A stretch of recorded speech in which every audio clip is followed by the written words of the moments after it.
I leaned back in the leather chair, the faint hum of the city below our apartment seeping through the floor-to-ceiling windows. The skyline glittered, 1,000 lights reflecting the life I had painstakingly built. From the outside, everything was perfect: a successful career, a beautiful home, and Julia, my wife, whose smile could disarm anyone.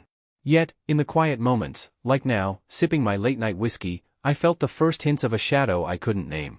Julia had just returned from her weekly Pilates class, her hair pulled back in a careless ponytail that made her look effortlessly elegant.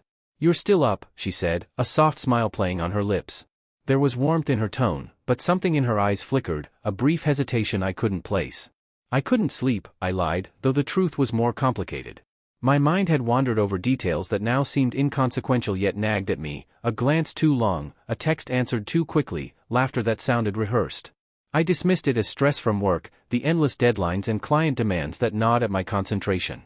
We settled into our routine, as if the world could be contained within these walls. Dinner was simple but elegant: salmon, roasted vegetables, a glass of red wine for her, white for me. We spoke of trivialities: a new exhibit opening downtown, a colleague's engagement, the weather that refused to decide between autumn chill and lingering warmth. Her hand brushed mine when she reached for her glass, and I felt a fleeting comfort in that contact. It was small, fragile, and fragile things are always the first to crack. Yet, even in the familiarity, there were notes that unsettled me. Julia's laughter sometimes felt rehearsed, her eyes darting momentarily toward her phone before returning to me. I caught myself scrutinizing these moments, feeling the faint sting of suspicion, but I pushed it aside. Love, I reminded myself, was patient and trusting. Still, a question lingered in the back of my mind, unspoken and unwelcome: what was she hiding? After dinner, we moved to the living room. She curled up on the sofa with a book, and I sank into the chair opposite her, pretending to read but more aware of her presence than the words on the page. The apartment was quiet except for the occasional siren from below, the distant buzz of traffic. It was in these moments that the unease settled like a weight in my chest, a quiet whisper that perhaps the perfect facade was just that, a facade. Julia glanced up from her book, meeting my gaze. "You've been quiet tonight," she said softly, tilting her head. Her voice carried warmth, but there was an edge of curiosity, or was it caution? I smiled, forcing an ease I did not feel. "Just thinking," I said, and left it at that. It was easier to pretend everything was as it should be than to confront the nameless tension. Later, when the lights were dimmed and Julia had drifted into sleep beside me, I stared at the ceiling, tracing imaginary cracks in the plaster. Something had shifted tonight, a subtle fracture in the seamless illusion of our life. I could not yet name it, but I knew, intuitively, that it would grow, spreading quietly beneath the surface, until nothing about our world would ever feel safe or certain again. Tomorrow, I promised myself, I would dismiss it. Tomorrow, work would be the focus, and Julia and I would fall back into the rhythm of our carefully curated existence. But deep down, I sensed that everything had already changed. The invitation had seemed innocent enough, a casual gathering at Mark's apartment, celebrating a minor promotion. Julia had smiled when I mentioned it, her hand brushing mine with that familiar warmth that once calmed my restless mind. I told myself it was harmless, a chance to mingle with friends, a brief distraction from the hum of everyday life. I never imagined how quickly that assumption would unravel. The apartment was crowded, buzzing with laughter, music, and the clinking of glasses. People milled around, exchanging stories and inside jokes, their faces painted in the warm glow of ambient lighting. I lingered near the corner, a drink in hand, scanning the crowd with a half-hearted attention that felt more protective than social. And then I saw them. At first, it was just a movement out of the corner of my eye, Julia laughing, her head tilted back in a way I had only seen in private moments. Mark's hand brushed against hers, lingering too long. The world seemed to constrict, colors dimming, sounds muting into a dull hum. I froze, unable to look away. In a fleeting instant, their faces drew close, a brush of lips that felt like fire against ice. It was not a glance, not a playful touch, it was intimate, deliberate, and entirely wrong. My chest tightened, my stomach knotted. I blinked, hoping it was an illusion, a trick of the light, or a misread gesture. But when my eyes opened again, it was there, undeniable, imprinted in my mind like a photograph burned on my retinas. Julia, my wife, with Mark, my closest friend. The people around them faded into the background. Everything else ceased to exist. I felt a surge of anger, disbelief, and nausea all at once. My hands gripped the glass so tightly that the edges bit into my palms, the liquid sloshing over the rim. My mind spun in loops, trying to rationalize what I had seen, constructing excuses that fell apart almost immediately. Was it a moment of weakness? Was it a joke, a misinterpreted gesture? The answers eluded me, leaving only a raw, gnawing certainty that something fundamental had shifted. I excused myself and stepped onto the balcony, letting the cool night air hit my face. I could hear the muffled music inside, the laughter of friends oblivious to the fracture that had just occurred. I pressed my forehead against the railing, trying to slow the rapid pulse of betrayal pounding through me. Memories of shared dinners, whispered confidences, and stolen glances at home collided violently with the image of them together. How long had this been happening? How much had I missed? Sleep eluded me that night. Every time my eyes closed, I saw the scene replayed in vivid detail: Julia's laugh, Mark's smirk, the intimacy I could not unsee. I questioned my own perception. Perhaps I had misinterpreted, perhaps memory had betrayed me. But deep down, I knew the truth would not dissolve with denial. By morning, the obsession had taken root. I found myself retracing every interaction, every subtle shift in Julia's behavior, every casual remark Mark had made when I was around. The questions multiplied, consuming thoughts that once belonged to work, hobbies, and trivial daily concerns. My mind became a labyrinth of doubt and suspicion, and I feared I would never navigate it without losing myself entirely. Even as Julia greeted me with her usual smile, leaning casually against the doorframe, I felt a chasm open between us. Nothing she said could reach me, and nothing I could say would reveal the turmoil within. I realized, with a quiet and frightening clarity, that this single moment had altered everything. Our life, our marriage, my sense of trust, it was all fractured, irreparably. And yet, I could not stop watching, analyzing, and questioning. The world felt permanently tilted, and I knew there was no returning to the ease of yesterday. The facade had cracked, and the truth, however it unfolded, would consume us all. The morning after the party, Julia moved through the apartment with her usual grace, humming softly while making coffee. I watched from the counter, my hands wrapped around a mug, feeling a tension that had settled into my chest overnight. Every movement she made seemed deliberate, and yet I could not tell if the caution was real or imagined. The image of her and Mark replayed relentlessly in my mind, turning familiar gestures into potential betrayals. It began with small observations. Julia's phone, once left casually on the counter, now seemed to vanish from sight the moment I entered a room. A glance at her screen was met with a hurried swipe, a murmured excuse. "Just work emails," she'd say, her voice light, but the inflection betrayed a shadow I could not ignore.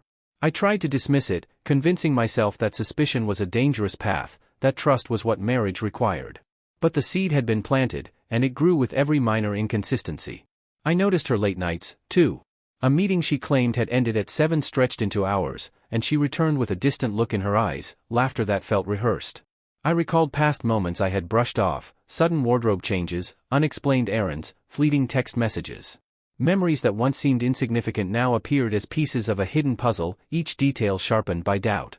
I asked myself how I had missed them before, how carefully the cracks had been hidden. By midweek, I had begun a quiet investigation. I told myself it was for peace of mind, a way to reconcile the image I could not erase. I checked receipts, traced her phone activity when she left it unattended, and revisited the social media interactions that once seemed harmless. Each discovery was a whisper, a suggestion that the facade of our marriage was more fragile than I had ever admitted. I did not confront her, not yet, but the tension between us thickened like a storm gathering in slow motion. Flashbacks surfaced at odd moments.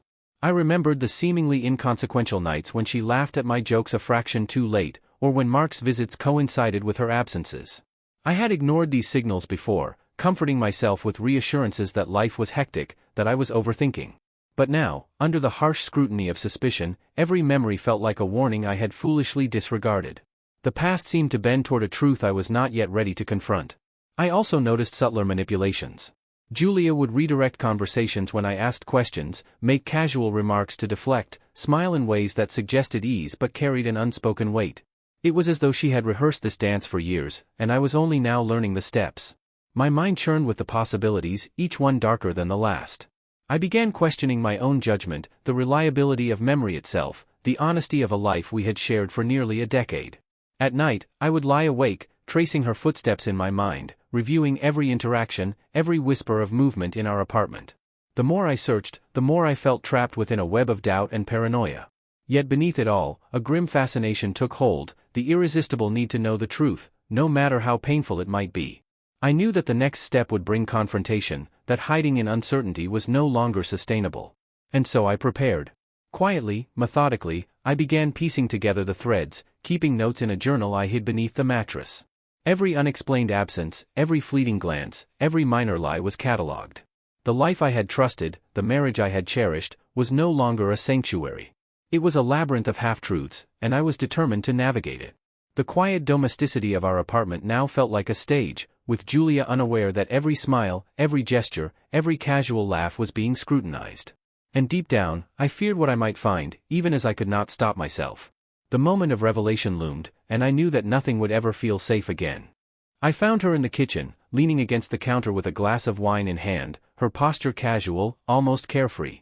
The evening sunlight spilled through the windows, casting long shadows across the tile floor. I took a slow breath, forcing my voice to remain steady, even as the pulse of anger throbbed beneath my ribs. "Julia," I began, careful not to let the tremor in my tone betray me. She looked up, eyes calm, the faintest smile teasing at the corners of her lips. "Can we talk?" "Of course," she said, setting her glass down. Her voice was light, measured, as if she anticipated nothing but a trivial discussion. But I could see the subtle tension in her jaw, the way her fingers twitched against the countertop. I walked toward her, stopping a few feet away, and spoke slowly. "At the party, the other night. I saw you with Mark." Her eyes widened fractionally, but the reaction was fleeting. She leaned back slightly, crossing her arms. "Saw what?" she asked, deliberately vague. I clenched my fists at my sides. "Don't play games, Julia. I saw you two, together. Intimate." The word hung in the air, heavy and jagged. I forced myself to keep my voice calm, but the fury simmering beneath made every word feel like a razor. Julia tilted her head, studying me as if I were overreacting, as if my concerns were imagined. "Ethan, it wasn't what you think. You're misinterpreting things." Her denial struck me like a blow. My mind raced, recalling the exact moment, the tilt of her head, Mark's hand on her back, the closeness that had ignited a firestorm of betrayal in me. Misinterpreting? "Julia, it was clear. I know what I saw." She shook her head slowly, the movement graceful yet deliberate, an attempt to deflect the tension. "Ethan, you're letting your imagination run wild. Mark is my friend. You're reading too much into a simple gesture." Her words did not reassure, they cut deeper. A cold dread settled into my stomach as I realized she would not admit the truth, no matter how obvious it was. The woman I trusted, the woman I had loved unquestioningly, was denying the reality in front of my eyes. "I'm not imagining anything," I said, my voice sharper now. "I saw it, and I'm not going to pretend it didn't happen. I need honesty, Julia. I need the truth." She took a step back, placing a hand over her heart, feigning hurt. "Ethan, honesty? You're accusing me without proof. You're letting suspicion cloud your judgment. We've built a life together, can't you trust me?" Her words, layered with guilt and manipulation, stirred a conflicting storm within me. Part of me wanted to believe her, wanted to cling to the years of shared laughter, the quiet nights, the fragile intimacy that had defined our marriage. But another part, darker and sharper, refused. That part demanded the truth. For a long moment, we stood in silence, the kitchen suddenly claustrophobic, each heartbeat echoing in my ears. I wanted to push, to extract a confession, to shatter the carefully maintained facade she had built. But I knew it would not come easily. Julia had mastered the art of deflection, the subtle warping of perception, the gentle twisting of reality that left me questioning myself even in moments of certainty. Finally, I exhaled, a hollow sound of frustration and exhaustion. "I don't know what to believe anymore," I said, stepping back. "But this isn't over." She smiled faintly, almost triumphantly, her arms still crossed. "I hope not," she said softly. "We have a life together, Ethan. Don't let a misunderstanding destroy it." I left the kitchen then, my mind racing, my chest tight with unresolved anger. Every step I took was haunted by the image I could not forget, the intimate moment that had shattered the veneer of trust. I realized that our marriage, once a sanctuary, had become a battlefield where truths and lies collided, and the fight had only just begun. The quiet apartment felt heavier than ever. The confrontation had changed nothing outwardly, but everything had shifted inside me. I knew, with an icy certainty, that the next step would demand more than words, it would demand revelation, discovery, and a confrontation with realities I was only beginning to understand. I sat in my office, pretending to review blueprints, while my mind raced with every detail of the confrontation. The kitchen, Julia's deflections, Mark's smug smile, it all swirled in my head like smoke I couldn't chase away. I knew I needed answers, something tangible, something undeniable. My suspicion alone would not suffice, I needed evidence. That evening, under the pretense of needing background research for a new project, I contacted a private investigator I had found online, a man named Richard Hale. Hale had a reputation for discretion, and his credentials suggested he was meticulous, unflinching, and accustomed to uncovering secrets others wanted buried. I need you to watch someone, I told him, keeping my voice calm. A colleague. A friend. Someone close. I can't explain why in detail. He raised an eyebrow, his expression neutral, professional. You're paying for discretion and results. I don't ask questions. Provide me what you have, and I'll find what you need. Over the next several days, Hale shadowed Julia and Mark. He took photos discreetly, recorded conversations when possible, and traced phone activity. I received updates in encrypted emails, each one both illuminating and horrifying. A dinner she had claimed was a work meeting had been at a quiet restaurant in Mark's neighborhood. Messages between them, short and seemingly casual, hinted at familiarity that went beyond friendship, inside jokes, coded references, and late-night communications. Financial transactions added another layer of suspicion. Hale noted unexplained withdrawals and transfers, small sums routed in ways that suggested deliberate concealment. Each piece of data was like a puzzle piece, forming a picture I could no longer ignore. The life I thought I knew was layered with deception, and I felt the first true pangs of panic. I stared at the photographs Hale sent, Julia and Mark leaving a cinema together, arms brushing, laughter shared in ways that seemed intimate and deliberate. I wanted to close my eyes, to pretend it wasn't real, but I could not. The evidence gnawed at the fragile veneer I had clung to, exposing a truth that was both infuriating and intoxicating. Yet even as the facts piled up, my mind could not stop twisting, questioning, and doubting. Was it truly betrayal, or had I misinterpreted every subtle cue over the years? My obsession grew, a fever that haunted my waking hours and shadowed my sleep. I reviewed every email Hale sent multiple times, memorizing each message, each subtle detail that confirmed my fears. One evening, I met Hale in a dimly lit cafe to discuss the latest findings.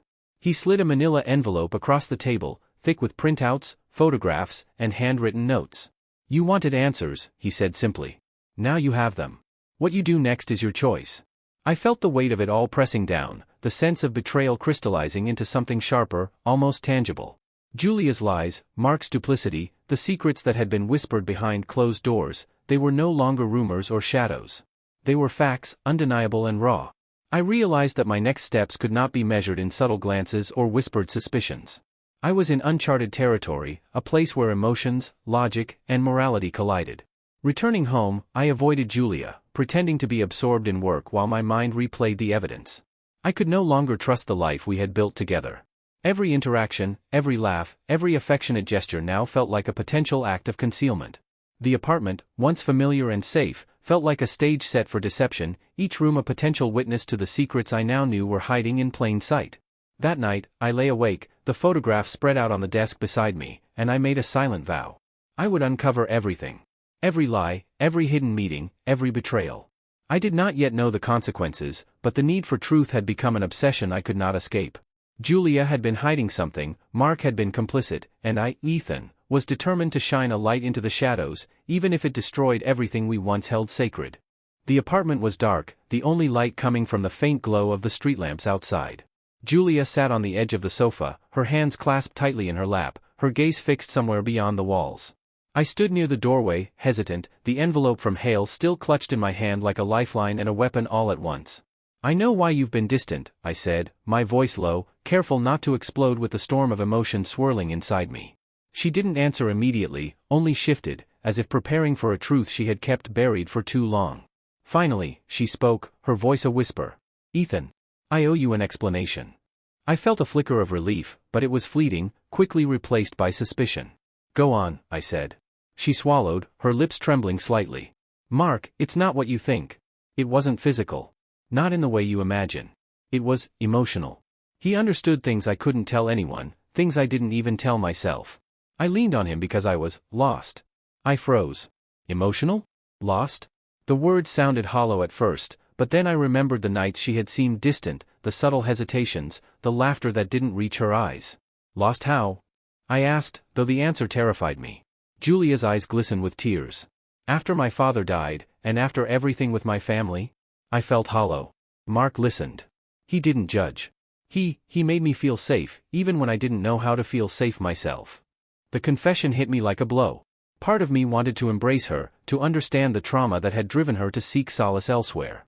But another, darker part of me surged with fury, imagining the closeness, the whispered conversations, the secret that had infiltrated the sanctity of our marriage.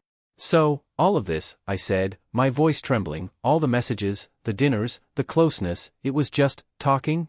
My words were sharp, accusatory, yet beneath them lurked a desperate need to believe her.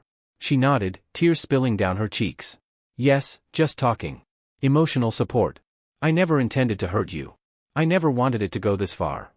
I wanted to scream, to throw the papers from Hale across the room, to demand proof that she spoke the truth. But I also wanted to understand, to reconcile the woman I loved with the woman I now feared I barely knew. My chest ached with the weight of contradiction, love, betrayal, empathy, and anger colliding into something I could barely name. You've been hiding this from me, I said finally, my voice breaking, all of this time. How am I supposed to trust you now? Julia's hands reached out, trembling, as if to bridge the chasm that had opened between us. I didn't know how, she whispered. I was ashamed. I thought I could handle it alone, that I could manage my feelings without hurting you. But I see now that my silence, it's destroyed the trust we had. I sank into the chair opposite her, burying my face in my hands. The apartment felt impossibly heavy, the shadows deeper, the silence louder. I wanted to hate her, to push her away, to preserve the remnants of my pride. But beneath it all, I felt a fracture in my own heart, an understanding that pain is rarely neat, betrayal rarely simple, and love never straightforward. We sat in silence then, each lost in our own tumultuous thoughts. I realized that this confession, partial as it was, had changed everything. The simplicity I had hoped for, clarity, certainty, was gone. In its place was complexity, moral ambiguity, and the heavy burden of navigating a love fractured by trauma and secrecy. And yet, despite everything, a seed of empathy lingered, small and fragile, reminding me that even the darkest confessions could be colored by human vulnerability. But I knew, with chilling certainty, that this night would not be the end. The fractures in our marriage were only beginning to deepen, and the journey ahead promised more revelations, more pain, and choices I was not yet ready to make. Days blurred into nights, and the apartment, once familiar, began to feel like a cage.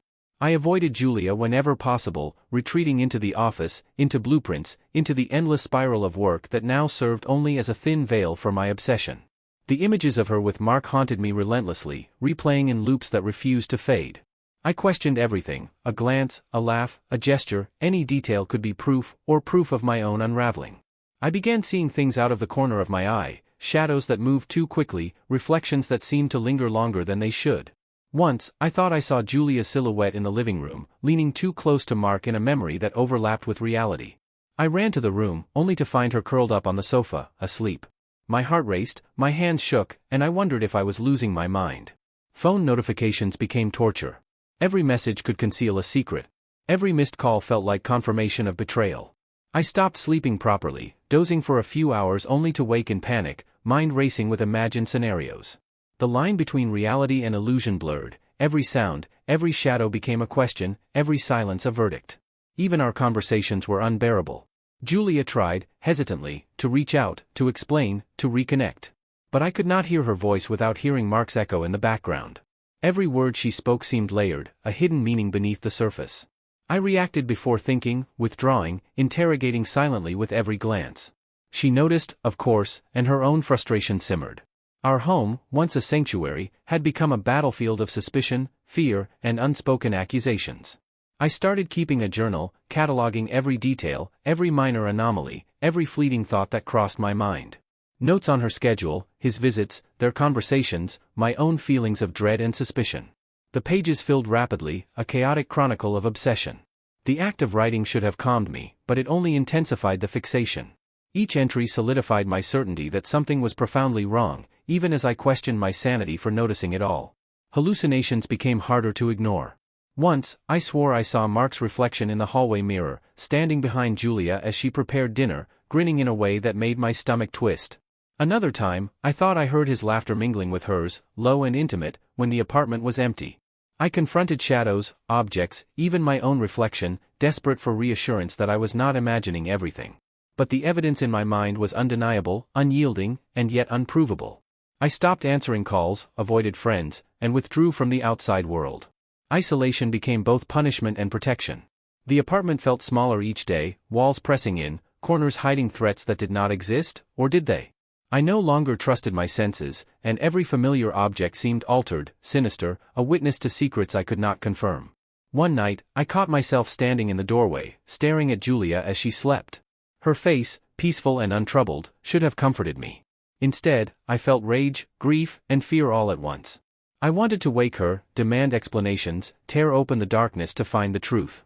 But I knew, deep down, that even if she confessed everything, nothing would restore the life I had lost, or the mind I had begun to surrender.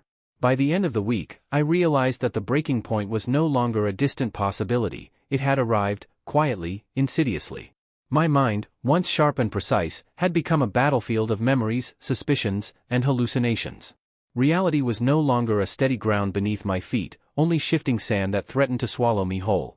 And in that quiet, dark apartment, with the city lights casting long, cold shadows across the floor, I understood the truth. I could not escape the obsession, the suspicion, or the fractured trust.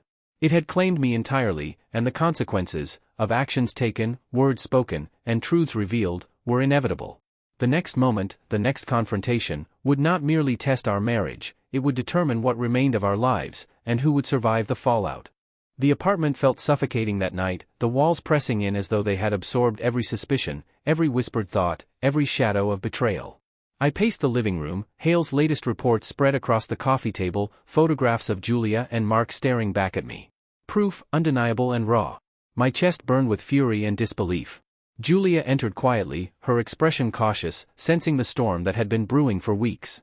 "Ethan," she said softly, her voice attempting calm. But there was no calm left in me. "Not tonight." "I knew it," I hissed, pointing at the photographs. "All your lies, everything you said about Mark being just a friend, it's all bullshit." Her eyes widened, panic flashing briefly before she masked it with defensiveness. "Ethan, wait, please, let me explain." "Explain? Explain what, Julia?" I demanded, my voice shaking. "The dinners? The secret messages? The late-night meetings? How am I supposed to believe a single word now?" Her lips trembled. "I didn't," she started, but I interrupted, my anger spilling over. "You didn't what? Didn't cheat? Didn't lie? Or didn't care about me? Because from where I'm standing, you've been living a double life right under my nose." The tension escalated in a crescendo of shouts, accusations, and tears. Her attempts to reason collided with my rage, our words overlapping into chaos. I couldn't think, couldn't breathe, couldn't process anything except the evidence before me. My vision narrowed, the apartment fading into a blur of shadows, voices, and flashing images of betrayal. Then, it happened. In a moment I barely remember, we were grappling, struggling near the edge of the kitchen counter. Her hand landed on my chest, mine brushed against her shoulder. The contact was sudden, explosive. Glass shattered underfoot as the wine bottle slipped from her grasp, spilling red across the tile. I froze, heart hammering, as Julia stumbled backward. She cried out, clutching her arm. I stepped closer, panic replacing rage. "Julia, are you?" "I'm fine," she shouted, though her voice wavered, a tremor betraying the truth. Blood had started to trickle down her forearm from a deep cut near the elbow. The scene felt surreal, a grotesque tableau of love, anger, and violence intertwined. I wanted to blame her, blame Mark, blame the universe for letting everything unravel in this way. But as I knelt beside her, pressing a towel to the wound, the reality hit me with icy clarity. Our marriage was fractured, trust obliterated, and there was no simple path back. The phone rang, shrill and insistent. I grabbed it, hands shaking, and dialed 911, my voice tight, urgent. "There's been an accident. My wife, she's injured." The operator's calm voice cut through the chaos, asking questions I barely understood. By the time the police and paramedics arrived, the apartment was a study in aftermath, broken glass, spilled wine, and 2 lives teetering on the edge of irreparable damage. Julia sat on the sofa, wrapped in a blanket, silent now, her eyes reflecting fear, pain, and something I could not name. The police officer glanced at me with careful scrutiny. "Sir, what happened?"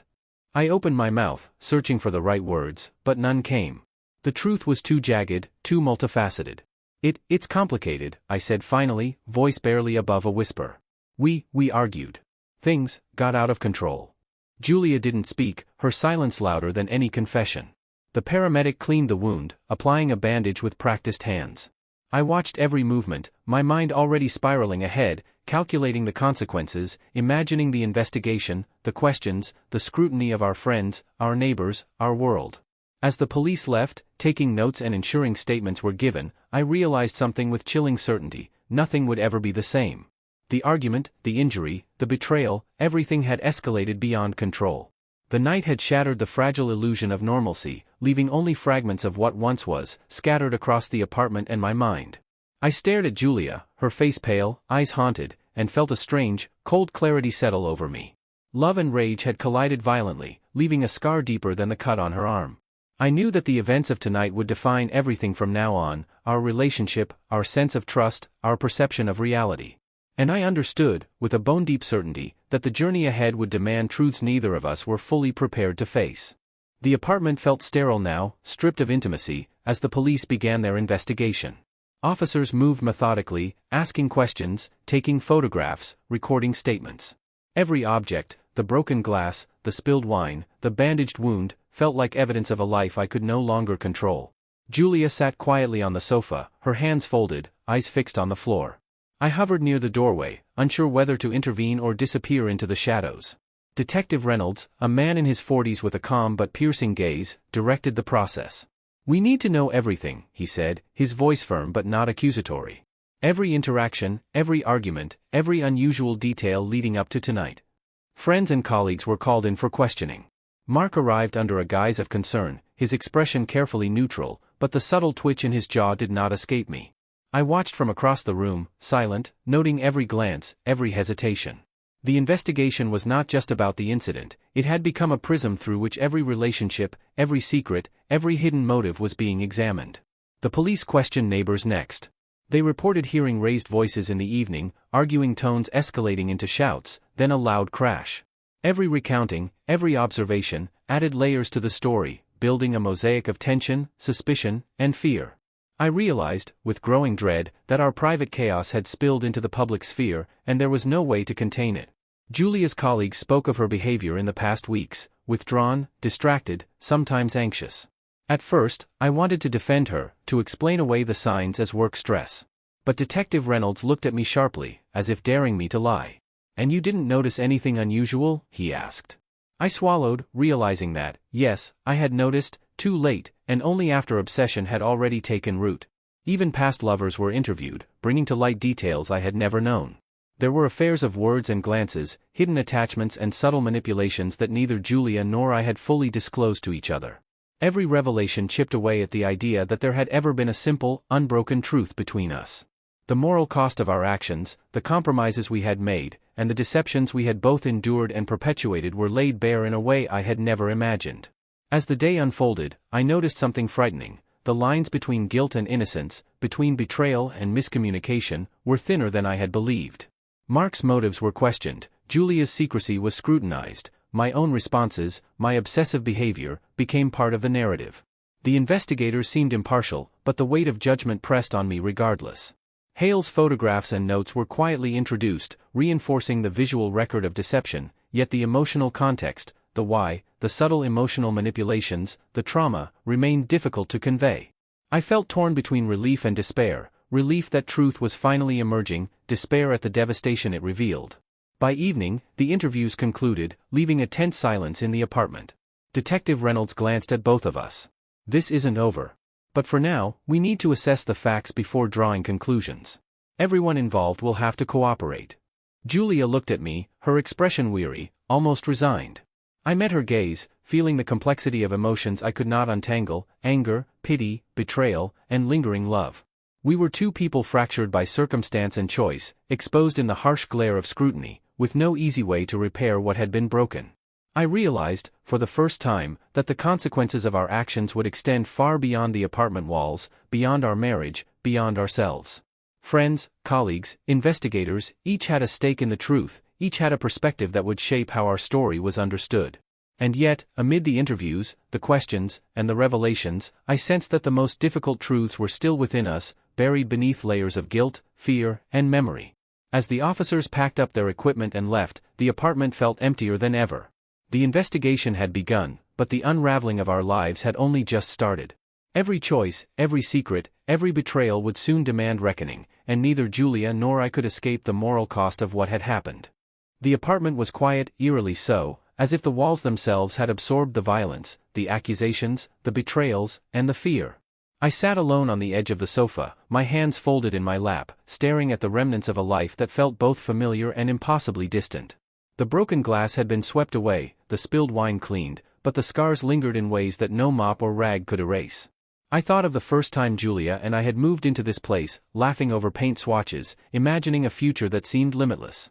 Now, every corner was a reminder of fracture, the hallway where accusations had been hurled, the kitchen where the physical struggle had erupted, the living room where our trust had disintegrated.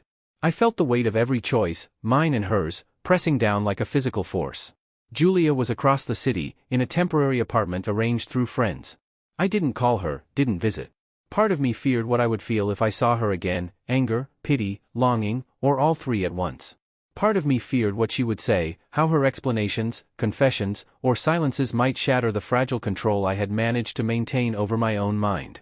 I recalled her voice that night, quiet, trembling, desperate to explain, to unburden herself, and yet hiding layers of truth I might never fully grasp.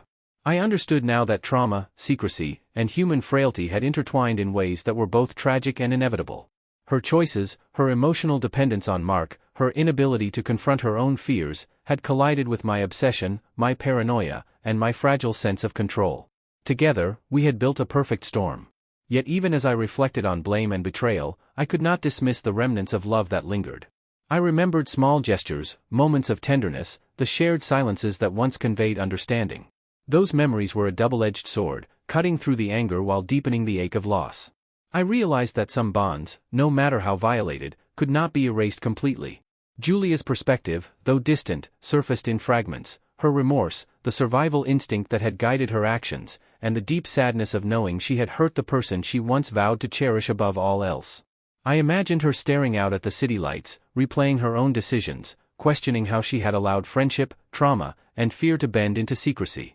Somewhere in her mind, she was navigating the same labyrinth I now inhabited, our separate journeys converging only in shared pain. The moral ambiguity of everything weighed heavily. There was no clear villain, no simple resolution, no perfect justice. My rage had been justified, yet destructive, her secrecy had been protective, yet damaging. We were both casualties of human weakness, of the fragile lines between love, trust, and obsession. The police had closed their investigation for now, Hale's reports had been filed away, and Mark had receded into the background, leaving echoes rather than answers. I looked around the apartment again, inhaling the faint scent of lingering perfume and cleaning agents, and realized that the aftermath was not merely physical, it was psychological. The choices we made, the lies we told, the confrontations that escalated beyond control, had altered us irreversibly. Nothing could restore the simplicity, the innocence, or the unquestioned trust that had once existed. And yet, despite the devastation, life went on. The city continued to hum outside the windows. Friends continued their routines, oblivious to the private catastrophe that had unfolded behind these walls. I would continue to live, to work, to breathe, carrying the weight of this story in my mind, in my memory, and in the unhealed fractures of my heart. Some nights, I would catch a glimpse of her face in my dreams, smiling, frightened, apologetic, and wake with a lingering ache, a reminder that even endings are not endings, and that the consequences of love, betrayal, and obsession are rarely neat or complete. The past had shattered us, but it had also defined us, leaving scars that would never fade and questions that would never fully resolve. And in that quiet, reflective darkness, I understood that some truths, no matter how painfully learned, would remain suspended between memory and imagination, haunting us both for years to come. The apartment was silent, stripped of chaos but heavy with memory. I moved slowly through the rooms, my footsteps echoing against the hardwood floor. Each corner, each object, carried fragments of the past, laughter, whispered arguments, stolen glances, and moments of intimacy that now felt distorted under the weight of betrayal. I traced my fingers over the countertop, the sofa cushions, the worn edges of our books, as if touching them might unlock answers I had spent weeks searching for. I spread Hale's photographs across the coffee table once more, the images of Julia and Mark frozen in time. The evidence was irrefutable, moments of emotional closeness, coded messages, hidden meetings. I had seen it, documented it, obsessed over it. And yet, staring at it now, I felt no satisfaction, no vindication. The truth, I realized, offered no solace. It only deepened the ache, the longing, and the questions that had no answers. I revisited the conversations, both real and imagined, dissecting every word, every inflection. Julia's whispered confessions, her denials, the subtle hesitations, and my own outbursts, each replayed in my mind with a surgical precision. I catalogued them, searching for meaning, searching for patterns, searching for understanding. But understanding was elusive. Each piece of clarity brought with it a fresh wave of pain, a reminder of what had been lost and what could never be restored. The lines between reality and perception blurred further. I remembered seeing her smile at Mark, laughing at jokes I hadn't heard, leaning closer than I ever had imagined. And yet, I also remembered her eyes when she looked at me, fleetingly, full of regret and care. Memory and evidence collided, creating a mosaic that was both truthful and misleading, comforting and cruel. I realized that knowing everything did not simplify life, it complicated it, fractured it into shards that cut at the heart. I thought about trust, and how fragile it had been, how easily it had been fractured by secrecy and fear. I thought about love, and how it had coexisted with betrayal, how deep affection could mask pain, how intimacy could be both weapon and refuge. The moral clarity I had hoped to achieve through discovery had dissolved into ambiguity. There were no heroes here, no villains, only humans navigating the chaos of their desires, mistakes, and fears. I walked to the window and stared at the city below. Lights flickered, cars moved, life continued indifferent to my obsession, indifferent to our shattered marriage. The realization struck me with a quiet, devastating force: the pursuit of truth had come at a cost far greater than I had anticipated. Knowledge had not freed me, it had bound me to memories, doubts, and an unending procession of what-ifs. I thought of Julia, somewhere else, carrying her own burdens, her own understanding of events. Perhaps she, too, felt the weight of knowing, of having to live with choices that could never be undone. The distance between us was both physical and emotional, a chasm created by truth, by obsession, by the impossibility of reclaiming what had been lost. Sitting back on the sofa, I let the photographs fall into a pile beside me. I closed my eyes, allowing the silence to fill the apartment. In that moment, I understood a bitter truth: some truths, no matter how clear, bring pain instead of relief. Knowledge can illuminate, but it can also wound. It can reveal reality, but it cannot heal the fractures reality leaves behind. And so I remained there, suspended between memory and perception, between love and anger, between obsession and the faint glimmer of resignation. I had discovered everything, and yet I had nothing. The cost of knowing was heavier than any deception, and perhaps heavier than I could ever bear. The city continued to hum below, indifferent and eternal, while I sat in the quiet darkness, knowing that some truths are permanent, some wounds irreversible, and some costs too high to measure. Weeks had passed since the confrontation, the hospital visit, and the police investigation. The apartment felt emptier than ever, the silence thick and suffocating, punctuated only by the faint hum of city traffic below. I had tried to reconstruct some semblance of routine, sorting through work, meals, and the careful, obsessive cataloging of past events. Yet nothing could fill the void left by the fractures in my life, or in my mind. Then, unexpectedly, a message arrived. Not from Julia, not from Mark, but from someone I had long considered peripheral, a former colleague, someone who had crossed paths with Julia and Mark in ways I had never known. The message was brief, almost casual in tone, but what it contained unraveled everything I thought I knew: photographs, email threads, and snippets of conversations that suggested a narrative entirely different from the one I had constructed. My hands shook as I scrolled through the attachments. Julia and Mark's interactions, once clear in my mind as evidence of betrayal, now revealed hidden context. The meetings I had interpreted as secretive were, in part, coordinated efforts to manage an external threat, a financial discrepancy at work, a personal matter involving a mutual friend that neither Julia nor Mark could discuss openly. Some messages, previously coded or intimate in appearance, now read like careful professional exchanges. I sank into the sofa, mind reeling. Obsession, suspicion, and paranoia had led me down a path where interpretation became reality, where every glance, every gesture, every private conversation had been a clue only in the way my fractured mind perceived it. The weight of this revelation pressed down like lead. Had I been wrong? Had I accused, spied, and interrogated the truth itself, mistaking circumstance for intent, intimacy for infidelity? But the clarity was not comforting. The new evidence was incomplete, leaving as many questions as answers. What part of Julia's secrecy was protective, and what part had truly been concealment? How much of Mark's role was genuine support, and how much of my interpretation was projection? I realized with a cold, sinking certainty that certainty itself was an illusion. The world I had tried to understand through evidence and obsession was now a labyrinth without exit, each turn leading to doubt, each revelation breeding unease. I thought of Julia, somewhere distant, living her own life, possibly haunted by my accusations, possibly untouched by them. I imagined her reading these new threads, realizing that the very man she had loved, and feared, had been reconstructing a story in his own mind, unmoored from the reality of her experiences. My own obsession had become a trap, a lens that distorted everything, and now even the truth was suspect. The apartment felt colder, darker. Shadows seemed sharper, corners deeper. Even the familiar objects, the sofa, the books, the photographs, now seemed like actors in a narrative I could no longer trust. Memory, perception, evidence, everything had shifted, refocused, and left me unmoored. I was forced to confront a haunting possibility, that knowing, truly knowing, might never be possible. And yet, amidst this chaos, one fact remained undeniable: my world had changed irreversibly. Trust, love, and understanding were fractured beyond repair. Every interaction, every decision, every obsessive moment had reshaped reality itself, leaving consequences that could not be undone. I closed the laptop, the new evidence lying dormant but persistent in my mind. Outside, the city continued its indifferent rhythm, oblivious to the collapse of lives within this small apartment. I sat in silence, thinking of betrayal, of obsession, of mistakes and misinterpretations. The title of my life, Everything Changed the Moment He Saw His Wife and Best Friend Together, now seemed both literal and metaphorical. Yes, I had seen, I had interpreted, I had reacted. But perhaps what had truly changed was my perception itself, my ability to trust reality, my understanding of love, morality, and human fragility. I leaned back, eyes closed, and let the darkness of the room close in. There were no answers, only lingering shadows and the quiet certainty that some truths, even when revealed, carry a weight heavier than comprehension. And in that darkness, I realized that the final cost of knowing might be the loss of peace itself.